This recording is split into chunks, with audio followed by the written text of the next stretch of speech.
Hello everyone, welcome back to my YouTube channel. মোৰ নতুন এটা ভিডিঅ'লৈ আপোনালোক সকলোকে পুনৰবাৰ স্বাগতম জনাইছো। আজি মই এটা ৰেচিপি ভিডিঅ' লৈ আহিছো আপোনালোকৰ মাজলৈ। আজি মই বনাবলৈ লৈছো চিকেন চাওমিন। হে কাৰণে প্ৰথমে মই ভাবিলো চিকেন খিনি মেৰিনেট কৰি লওঁ। হেবাবে মই লৈছো ইয়াত চিকেন। ইয়াত দিছো 1 চামুচ নিমখ আৰু 1 চামুচ জলকীয়া গুৰি ৰংটোৰ কাৰণে। ইয়াৰ পিছত মই লৈছো 1 চামুচ কালি মিৰ্চ পাউডাৰ। তাৰ পিছত ইয়াত মই ললো 1 চামুচ সয়া সস, হেতু মই ভিডিঅ' কৰিব থাকি গল। ইয়াৰ পিছত মই দিম জুখ অনুযায়ী কৰ্নফ্লাৱাৰ। ইয়াৰ পিছত মই ইয়াত দিম একদম নাম মাত্ৰ ফুড কালাৰ, একদম অলপ দিম যেহেতু মই ঘৰত খাবলৈ কাৰণেহে বনাইছো। ইয়াৰ পিছত মই ইয়াত দিছো 1 চামুচ হালধি পাউডাৰ আৰু 1 চামুচ জিঞ্জাৰ গাৰ্লিক পেষ্ট। 1 চামুচো নহয়, 1 চামুচতকৈ অলপ কম আৰু। এইখিনি এতিয়া মই ভালকে মিক্স কৰি লম। মেৰিনেট কৰি এতিয়া মই এইখিনি আসুটিয়াকৈ ফ্ৰিজত ভৰাই পিনে থৈ দিম, যেহেতু আমি গধূলিকেহে চিকেন চাওমিন বনাম। গতিকে এইখিনি মই এতিয়া মেৰিনেট কৰি এনেদৰে থৈ দিম অলপ সময়, যাতে সেট হ'বলৈ পাৰে ভালকে।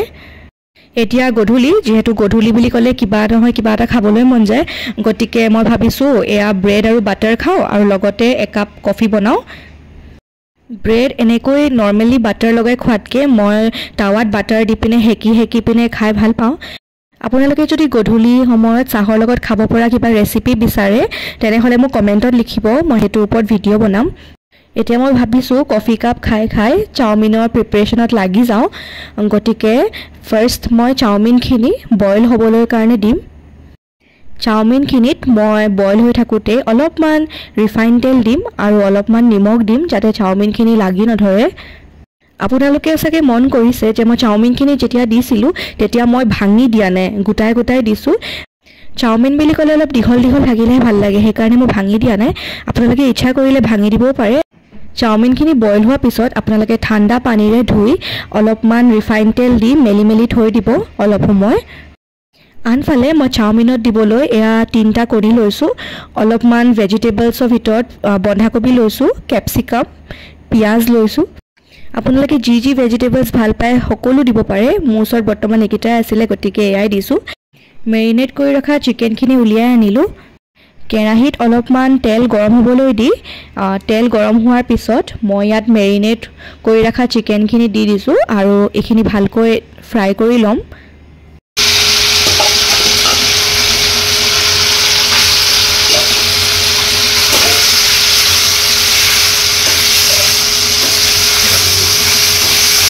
কৰ্নফ্লাৱাৰ দিয়াৰ কাৰণে অলপ লাগি ধৰিব পাৰে কেৰাহীত, একো নাই, ভয় নকৰিব। কণ্টিনিউৱাছলি আপোনালোকে হেতা এখনেৰে লৰাই থাকিব যাতে বেছিকৈ লাগি নধৰে। আপোনালোকে মন কৰিছে চাগে মাংসখিনিয়ে এতিয়া অলপ তেল এৰিছে। আপোনালোকে লৰাই থাকিব কণ্টিনিউৱাছলি। এইফালে মই মাংস বনাই থাকোঁ মানে হাজবেণ্ডে এইফালে কণীখিনি ফ্ৰাই কৰি মোক হেল্প কৰি দিছে। কণীখিনি তেওঁ অলপ ভুৰ্জি টাইপৰ বনাব, সেইবাবে তেওঁ প্ৰথমতে কেৰাহী এখনত অলপমান তেল দিছে। তেল দিয়াৰ পিছত তেওঁ ফেটি ৰখা কণীখিনি দি দিছে ইয়াত।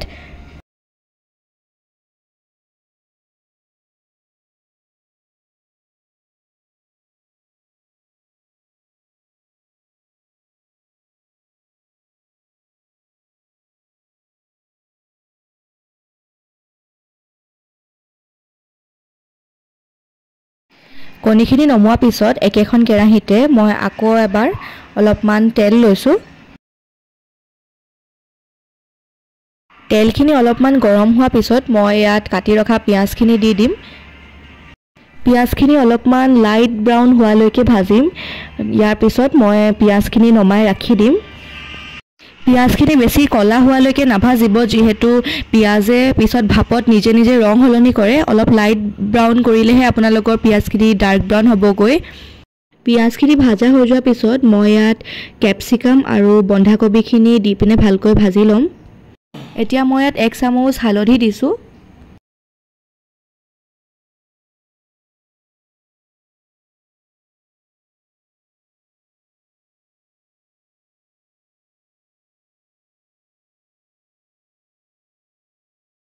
ভেজিটেবলখিনি ভালকৈ ফ্ৰাই হোৱাৰ পিছত মই এখন থালত এইখিনি নমাই ল'ম। এতিয়া একেখন কেৰাহীতে অলপমান তেল দি তেলখিনি গৰম হোৱাত মই ইয়াত সকলো ভেজিটেবলছবিলাক দি দিম আৰু পিঁয়াজখিনিও দি দিম। গেছটো মাজতে অলপমান কমাই লৈছোঁ, আকৌ মই ভালকৈ ফ্ৰাই কৰি আছোঁ এইখিনি। ইয়াত এতিয়া মই দিম অলপমান ginger garlic paste. Ginger garlic paste দিয়াৰ পিছত অলপমান লৰাই মই ইয়াত ভাজি ৰখা মাংসখিনি দি দিম।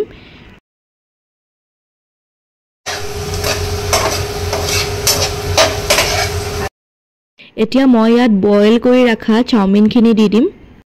এতিয়া মই ইয়াত দিম hot and sweet tomato sauce. আপোনালোকে চাগে মন কৰিছে হাজবেণ্ডে বহুত সহায় কৰি আছে মোক। ইয়াত মই অলপ চয়া চচো দিছিলোঁ, যোনটো ভিডিঅ' কৰিব থাকি গ'ল। চাওমিন যিহেতু বেছি, মই 2খন হেতাৰে লৰাই আছোঁ। এতিয়া ইয়াত দিছোঁ অলপমান ছুইট টমেটো চচ। ইয়াৰ পিছত কণীখিনি দি দিছোঁ, যোনখিনি আমি অলৰেডি বনাই ৰাখিছিলোঁ। সকলোবোৰ দিয়াৰ পিছত এবাৰ এনেই টেষ্ট কৰি চাব যে নিমখ ঠিক আছেনে নাই। যদি নাই অলপমান দি দিব, আৰু নহ'লে দৰকাৰ নাই যিহেতু আমি অলৰেডি দিছিলোঁৱে। এয়া আমাৰ চিকেন চাওমিন ৰেডি হৈ গ'ল। খাবলৈ খুব বেছি টেষ্টি হৈছিলে। আপোনালোকেও এনেদৰে ঘৰতে বনাই চাব পাৰে, নতুবা কোনোবা আলহী আহিলে আপোনালোকে বনাই খুৱাব পাৰে। আজি ভিডিঅ'টো ইমানেই। আপোনালোকৰ যদি ভিডিঅ'টো চাই ভাল লাগিলে তেনেহ'লে লাইক, শ্বেয়াৰ আৰু ছাবস্ক্ৰাইব কৰি দিব। তেনেহ'লে আজিলৈ আহিছোঁ। ভিডিঅ'টো চোৱাৰ বাবে বহুত বহুত ধন্যবাদ।